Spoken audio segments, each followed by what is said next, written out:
This wasn't just a rivalry, it was a war, not fought with weapons but with horsepower, pride, and the ultimate disrespect. For decades, two automotive giants didn't just race each other, they mocked, humiliated, and trolled each other into legend. Welcome to the true story of how disrespecting another company went way too far and how it created Australia's most iconic automotive rivalry, Ford versus Holden. Chapter 1. It started with a roar, the origins of the rivalry. It's the 1960s. Australia was booming, and so was its love affair with cars. Two manufacturers stood above the rest: Ford Australia, a branch of the mighty American empire, and Holden, a local hero that had earned the trust of Aussie families since the post-war years. In 1967, Ford dropped a bombshell: the XR Falcon GT. It was fitted with a 289 cubic inch Windsor V8 and finished in a bold GT gold. It wasn't just a performance car, it was a statement. For the first time, Ford Australia wasn't just copying Detroit, it was setting the standard.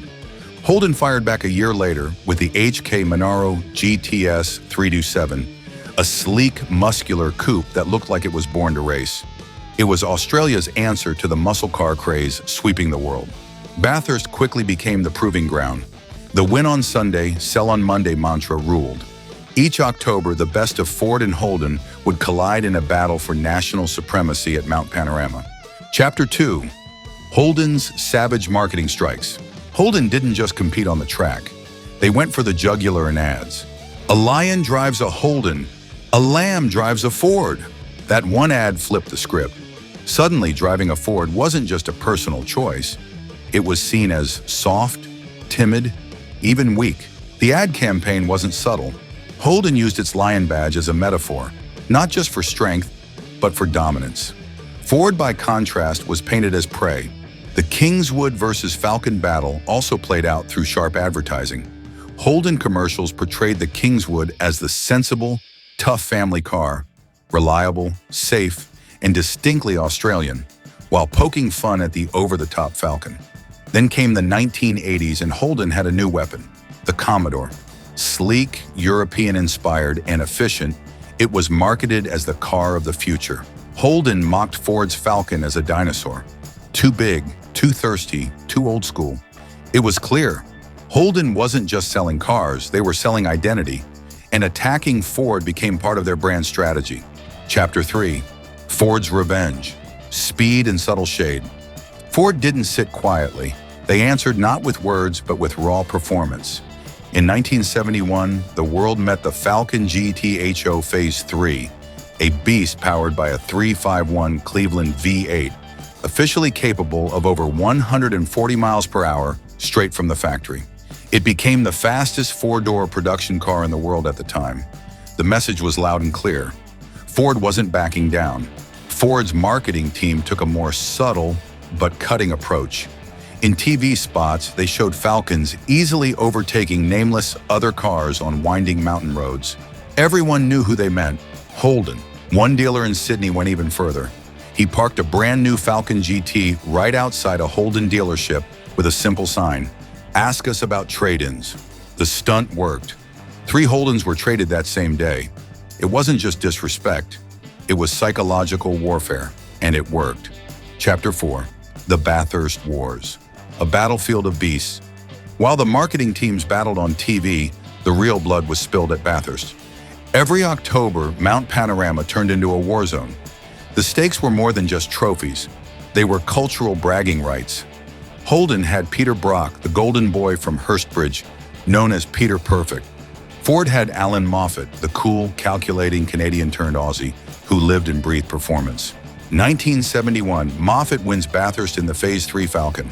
Ford fans rejoice. Holden fans call it luck. 1975, Brock strikes back, dominating in his Tirana. Holden is back on top. 1977, the most infamous finish in Bathurst history. Moffat and teammate Colin Bond finish 1-2 in their Falcon hardtops, cruising across the line side by side in formation. It was choreographed, cold-blooded, and deeply humiliating for Holden. Holden fans were livid. Beer cans flew. Security had to escort the Ford drivers. It was disrespect in its purest form, and it became legend. Chapter 5. Fan Wars. Tribalism on the streets.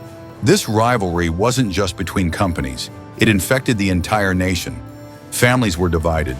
Mates stopped talking. Mechanics refused to work on the wrong brand. You were either blue or red. There was no middle ground. Bumper stickers became battle cries. I'd rather push a Holden than drive a Ford. My other car is your Falcon, on a tow truck. Friends don't let friends drive Holdens. Then came the Ute Wars of the 90s. Ford Falcon Utes versus Holden Commodore Utes. At construction sites and farmyards across the country, your workhorse said as much about your loyalty as your skills. The annual Denny Ute Muster in Deniliquin became a shrine to this rivalry. Tens of thousands showed up with Utes decked out in stickers, bull bars, stacks, and flagpoles. Ford versus Holden, in the dust and beer-soaked soil of rural Australia. It was madness. It was beautiful. Chapter 6. When the jokes cut too deep.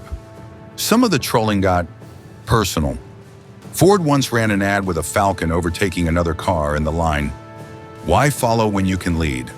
Another said, "Only lions follow herds. The rest drive Fords." A direct mockery of Holden's lion badge.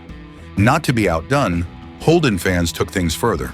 Pranks included placing Holden stickers on Fords at car meets or painting parking spots reserved for real cars only at events where Falcons showed up.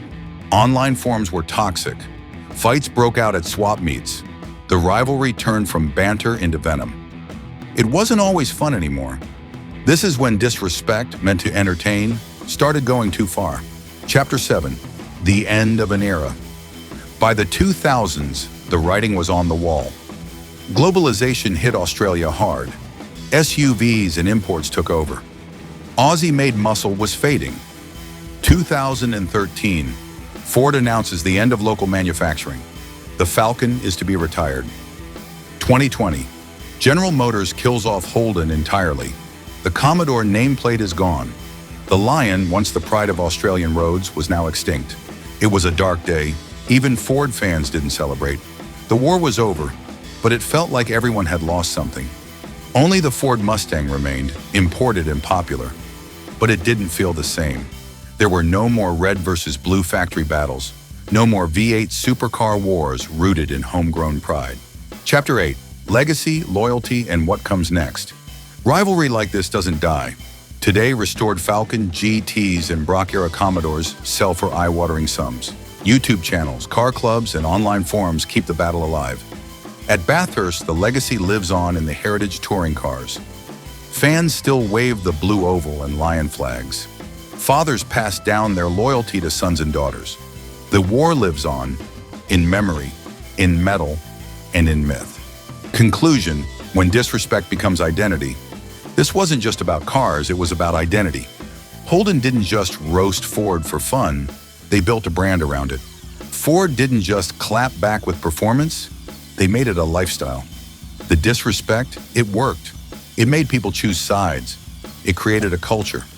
So now we ask you, which side are you on? Are you Team Blue Oval, the House of Barra, the Kings of Bathurst, the Turbo 6 Gods? Or are you Team Red Lion, Holden forever, LS never dies, Australian pride on four wheels? Let us know in the comments, but keep it respectful. Or don't. After all, this is Australia's pettiest war. Tell us your favorite insult ad, your best Bathurst memory, your proudest V8 moment, because in Australia, some wars never end. They just wait for the next engine to roar.